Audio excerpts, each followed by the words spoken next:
Interstate rest area and truck stop employees. What's the most bizarre story you have? I worked at a gas station / truck stop for over a year in high school. I have lots of stories. So, one time in closing up the station, I was starting to count the till.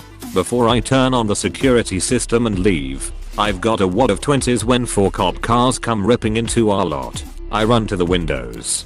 2 cops go to the back, and the other 2 position at the corners, where it's hard to see them through the windows. Now, I'm an idiot high schooler, so I'm trying to look out the window grasping $300 in 20s, when I realize they've got weapons drawn, and are trying to look at me. I put my hands up, cash in hand, and start yelling that I'm an employee. They let me unlock the door and come in. They were nice, but clearly frustrated that I set off the alarm. I tell them 4 to 5 times that the alarm was not set, but they insist that I'm wrong and that they had a clear security report. So I took them to the panel, verified it was off. Then my smarts kick in. Hey guys, what address was the alarm for? 303 Baker. Why? That's not our address.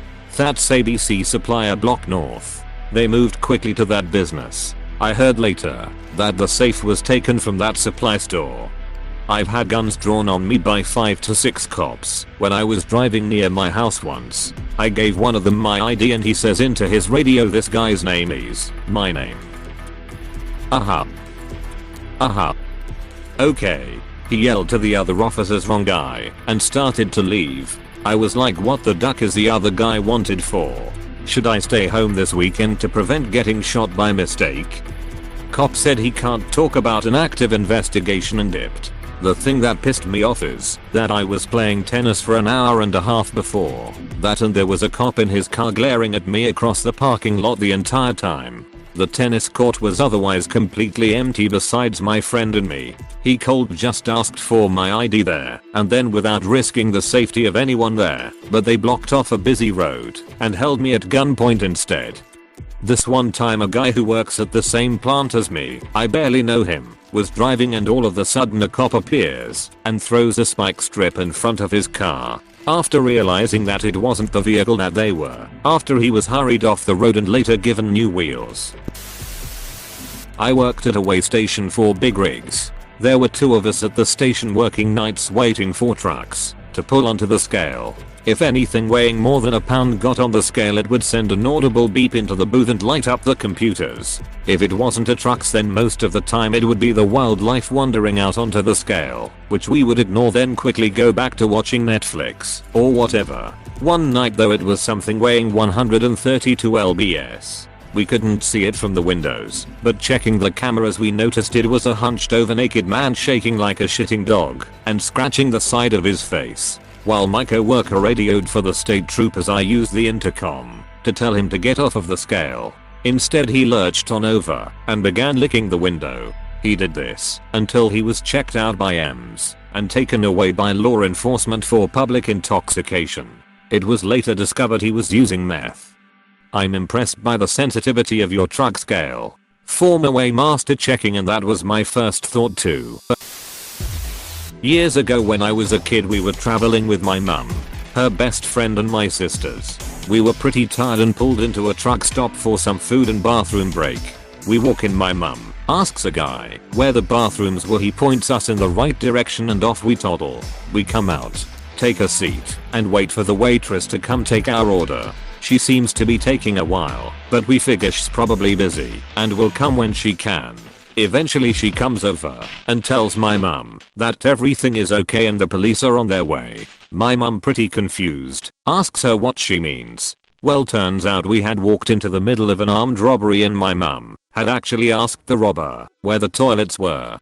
I think my favorite part of this is that the guy who was actively robbing the store was like, oh yeah, bathrooms are right over there. Professionals have standards. Not an employee, but a frequent cross-country traveler. Weirdest was pulling up to a truck stop to fill up in southeast and South Dakota during the height of the Mayfly hatch. Millions of bugs all over. I started filling up and was getting ready to clean my windshield, and I happened to look over across the way and there was some dude driving a big box truck in the diesel fueling area. He was scraping them off the front of his truck. and eating them by the handfuls. Other days before cell phones were a thing. Edit to update. Thank you guys so much for the upvotes. It was honestly the single most memorable thing I've ever witnessed in my countless cross-country trips since the late 90s. I just stood there, mouth agape, not believing what I was seeing. And every time I remember it, I'm sad I didn't have a cell phone to record it. Because it was just so crazy. I'm sure mayflies are nutritious, and I'm not knocking cultures that eat bugs. But mayflies smell like fish feces to me, and eating them straight off the front of your car is just extra special. Carrot, what the duck? God, this font says it all. Not me, but my dad managed a truck stop for a year or so. At this truck stop, drivers could get a shower, but it's timed, since there are usually multiple people waiting to get one as well. One day a guy is showering, and his time is up, but he didn't come out. One of the employees knocked and requested he come out, so the next person could shower, but still no response. They eventually entered the shower to find the man dead. It turned out that he had suffered a major heart attack while he was in there. Another one.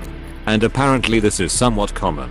A truck transporting honeybees left the stop, but the queen from one of the hives had taken residence in or around the pump while the truck was stopped. They had to get a beekeeper out to capture and move the queen and her colony before they could let anyone near the fuel pumps.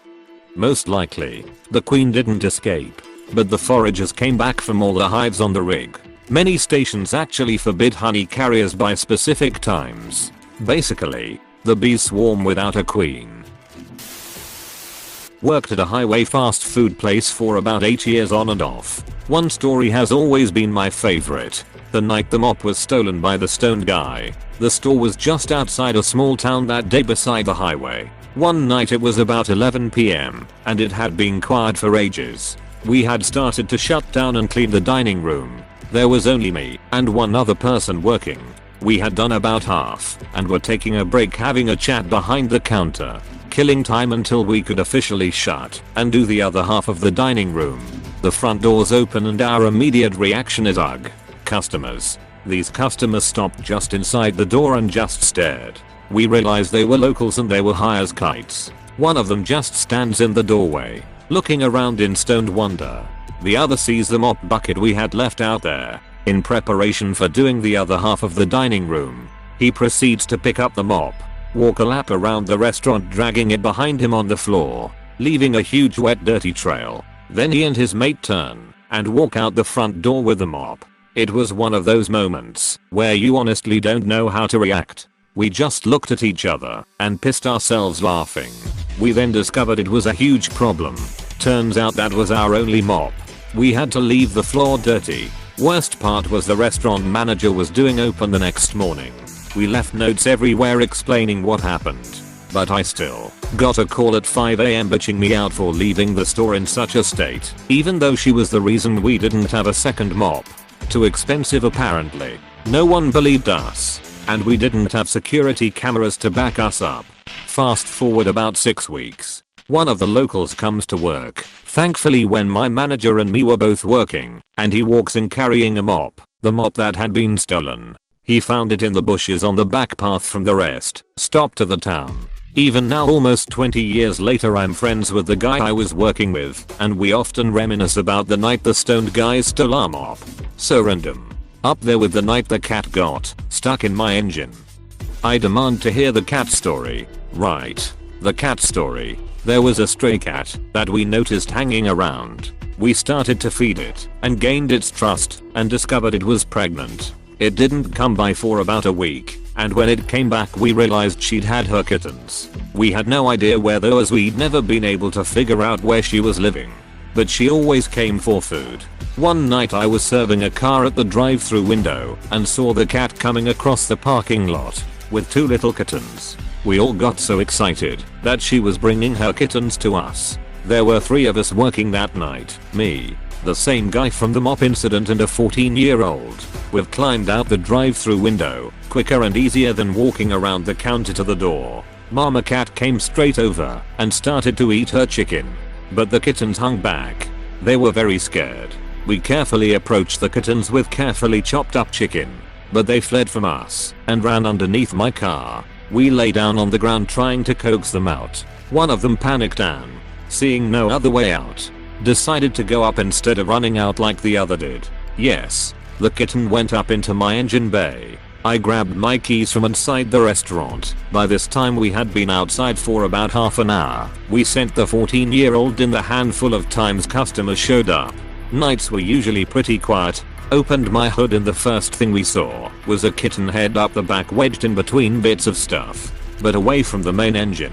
We spent ages trying to lift the kitten out, but we couldn't get it as we couldn't get a good grip on it. Mama cat and the other kitten were just chilling nearby, completely unaware of the kitten's predicament. We determined that the kitten wasn't near anything dangerous. Based in the opinion of a passing trucker, we were reasonably confident in this assessment, and after honking the horn to try and scare it into dislodging, we turned the engine on. Nothing happened. Kitten was still just sitting there. By this point we had people coming to check out what was going on, and they were highly amused seeing this little kitten head in the engine.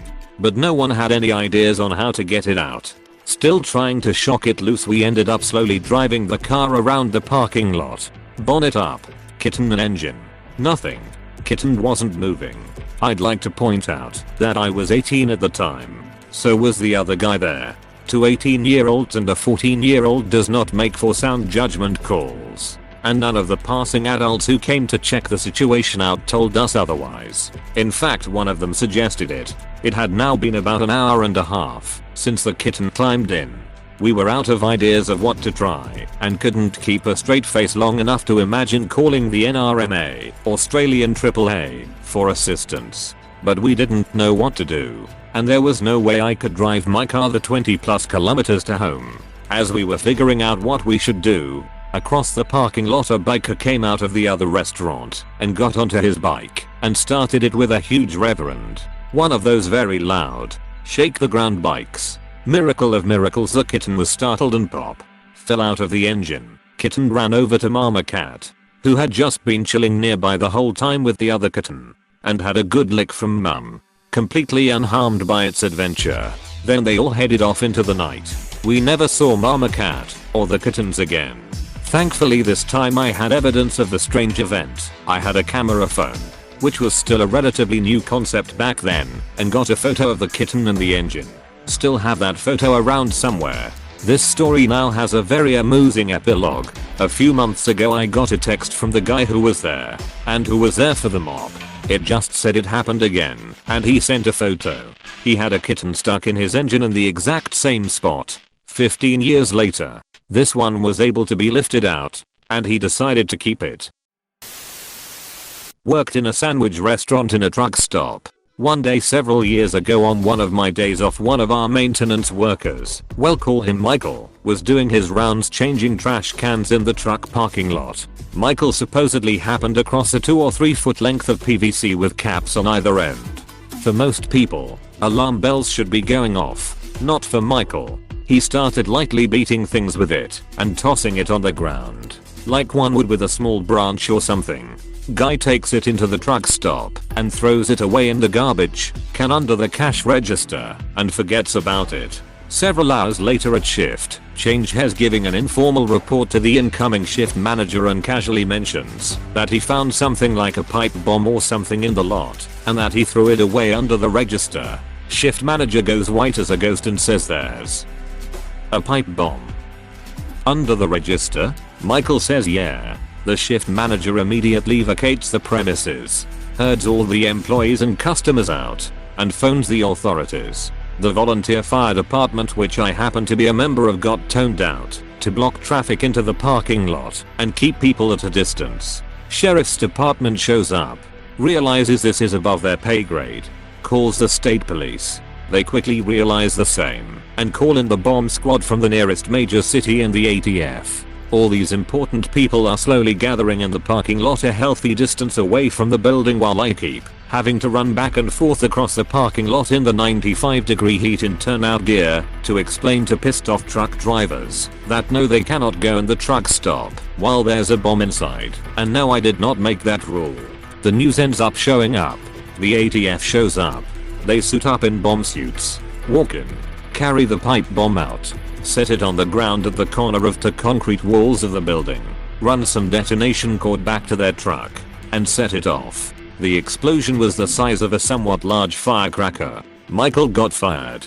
Edit. It probably wasn't an actual bomb of any kind. Cold been a pipe full of welding rods. A fake det cord will blow up anyway, so it cold just been the det cord explosion and nothing else. Well damn. Did they ever catch who left it? Most truck stops have tons of cameras. I'm thinking that'd be pretty serious, like worth the FBI looking into. Nah, no cameras in that lot. Rural truck stop. I can't speak for the FBI, but I never heard whether they did any investigating or found anything. Hey, thanks for watching, and don't forget to subscribe.